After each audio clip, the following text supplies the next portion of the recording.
सुइया चढ़ाई आ करे रोड़ा बरौरे बचाई। चलो न जला हमसे सुइया चढ़ाई आ करे रोड़ा बरौरे बचाई। जिया का पेला ठर ठर डहर से ये ठानी के आइल बानी घर से जल ढारी के जान देवा घर से। ये ठानी के आइल बानी घर से जल ढारी के जान देवा घर से।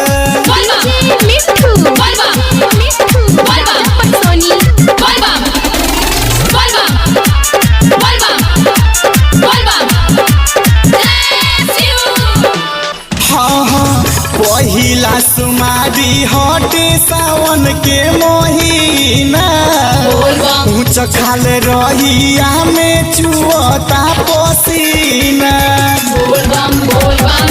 पहिला सुमारी हटे सावन के महीना ऊंच खाल रहिया में चुअता पसीना। बोलबो में बोलदानी लेके राउर नाम जी भूखे लाचार बानी फेरी ध्यान जी। खाली लौट के जाए नगर से ये ठानी के आइल बानी घर से जल ढारी के जाए देवा घर से।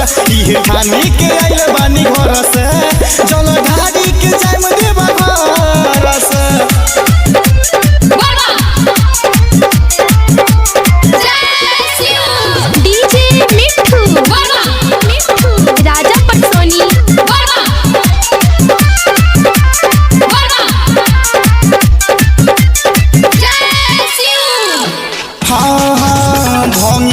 धतूर लेके गंगा जी के पानी आसरा लगा के हम दुआरी आइल बानी। धतूर लेके गंगा जी के पानी आसरा लगा के हम दुआरी आइल बानी। अभिषेक अकेला संगे प्रेमी पुनीत जी पूछेला बाबा काहे भैनी निराश जी।